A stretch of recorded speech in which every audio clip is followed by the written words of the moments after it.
And then the walk around, and my walk arounds have always been based on two words. You said.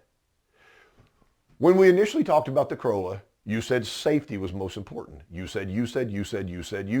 It's really, really difficult for a consumer to look at you and tell you, that's not what I'm interested in, when you were patient enough up front to find out exactly what they were interested in. Now, is my walk around a 7-position walk around? No. If they don't care anything about the size of the trunk, I will show the trunk and the spare tire at delivery. What I want to focus on 100% is the things that they've already decided have value to them. Could that be different with every customer? Absolutely. Absolutely. You can't clone a presentation because people aren't clones.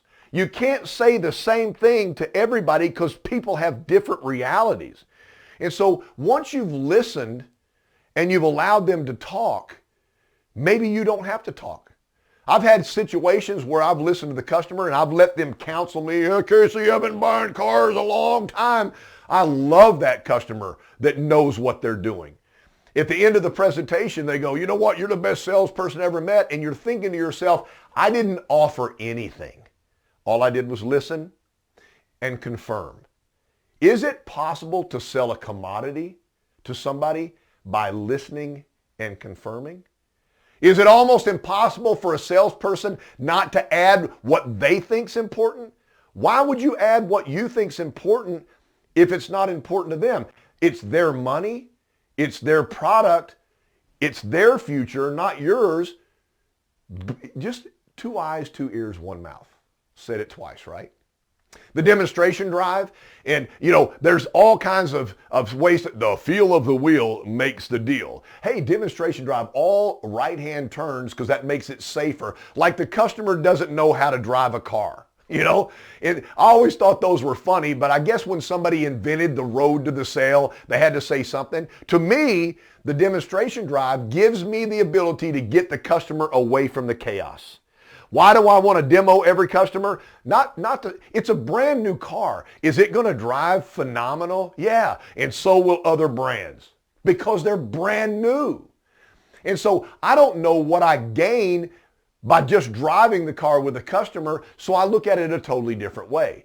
I move away from the chaos. There's multiple cars that distract them in a dealership. It's going service line 1, sales line 1. All this stuff's going on. There's balloons, maybe a big purple ape on the building. I mean, it's distracting. Obviously, it creates a little excitement, but it's distracting. When I get the customer away and I do the first stop, I've got a place I want to stop. I had my first dealership, my first Toyota store, there was a bank building that was closed on the weekends. And so you could drive up and it had the mirror front and it was that gold tinted mirror. And I would always stop in the parking lot so when they got out of the car, they could see themselves in the car. I mean, that is as old school as you get, but it was a really great place to just have a conversation. And what am I trying to sell on the demonstration drive? You're looking at it. I'm trying to sell a conversation. I'm trying to sell a long-term business relationship. And I want to really have I want to be able to open the car up and show them the car. So I have a destination on every demonstration drive. If it's a 4-wheel drive, during the demonstration drive, I will have the customer drive the vehicle in 4-wheel drive. If it has crawl mode or multi-terrain select, well, I'm not going to go up a mountain, but I'm going to have them engage the features on there that I intend to charge them for. So my demonstration drive does 2 things.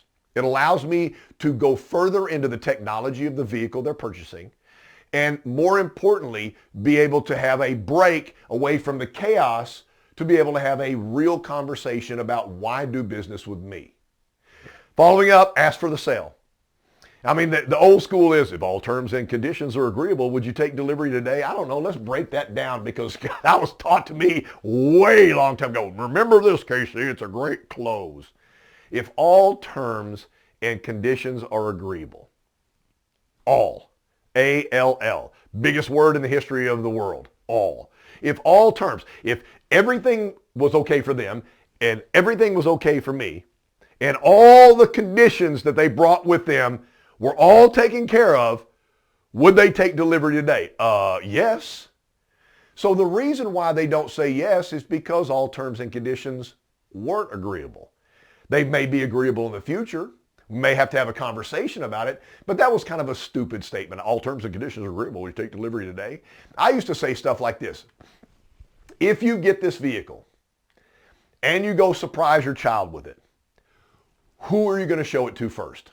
And so what I tried to do is mentally get them into an ownership situation. Well, we're going to take it to Uncle Ned's and show Ned because, he's the one that told us to get a Corolla. All right. So what I've done now is I've put them into, let's go see Uncle Ned and show them that we're smart enough to buy what you told us to buy. Thank you, Uncle Ned. So who knows what they're going to say?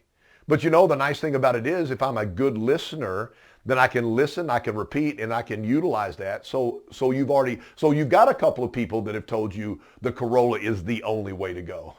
Tell them thank you because they're right. So utilize what the customer will give you. Once again, you have to be a better listener than a talker. I don't think that anybody listening to me this morning needs to have any kind of coaching or education on speaking, talking, or interrupting. We are really, really good at that. See what I'm doing? I've got nobody answering. I'm just spitting it out right now. And we're really good at that. But the beautiful thing about it is if you structure what you're going to say and how you're going to say it, if the customer decides to talk, you can stop talking. And let them talk as long as they want to talk, and then you walk right back into, well, you know what, let's drive the car. And, well, I don't really need to drive the car. I said, well, I really need you to drive the car because there's a couple of items on the car that I want you to engage because they're on the car and we need to do crawl mode in multi-terrain select. I need to show you how to lock the rear differential of the car. I'm going to show you, we're going to drive up to something. I'm going to show you how the vehicle will actually see an item and stop without you putting your foot on the brake. I want you to understand what this vehicle is all about. And the only way to do that is to take a short drive in the car. And so I want to convince them to leave the dealership with me. Ask for the sale. All terms and conditions agreeable. I'll just look back at them and I go, listen, what are you going to do with the car? When can I have the car back? One of my big deals I always ask the customer, I said, look, you're buying a car and it looks like you trade cars about every 4 years. And I don't blame you because 3 to 4 years is where the technology break is. So there'll always be something that wasn't on the last car. And that's fantastic. So can I have this car back in 4 years? So instead of asking them, will you buy the car from me today? I'm already in the assumption phase of, I'm going to get the car back in 4 years so I can sell them another car and sell the car again. Why would you not do that? What are you afraid of? Are you afraid they're going to say no and leave? Let's just say that that's going to happen and sometimes there's nothing you can do about it. Okay? So being more efficient with the people that will do business with you so that you don't make a mistake and really dismiss somebody.